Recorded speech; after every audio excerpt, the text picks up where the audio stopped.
હરિયાણાના અંબાલા શહેરમાં કોર્ટ સંકુલમાં સુનાવણી માટે હાજર થવામાં આવેલા વ્યક્તિ પર ફાયરિંગ કરવામાં આવ્યું હતું। કોર્ટમાં સુનાવણી માટે આવેલા અમન નામના યુવક પર બદમાશોએ ગોળીબાર કર્યો હતો અને જેના કારણે કોર્ટ પરિસરમાં અફરાતફરીનો માહોલ સર્જાયો હતો। માહિતી મળ્યા બાદ પોલીસે સમગ્ર મામલાની તપાસ શરૂ કરી।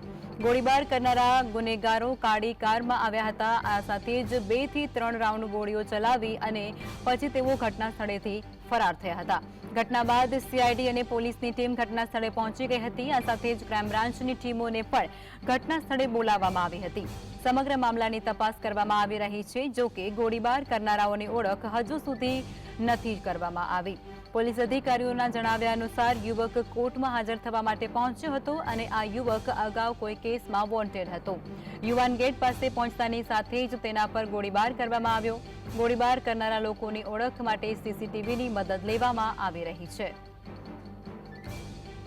ये अम्बाड़ा कैंट के रहने वाले हैं, खटीक मंडी के। अपनी गुहाई के लिए आए थे और यहाँ गेट के पास ही पहुँचे थे तो जब इनके ऊपर किसी गाड़ी में सवार व्यक्ति आए, उन्होंने गोली चलाई। कौन सी गाड़ी थी कि किस रंग की? अभी इसके बारे में मैं आपको क्लियर नहीं करूँगा क्योंकि अभी हम फुटेज वगैरह खंगाल रहे हैं। उसके बाद आपको बता दिया जाएगा। सर, हमलावर भी खुद पेशी पे आए थे क्या?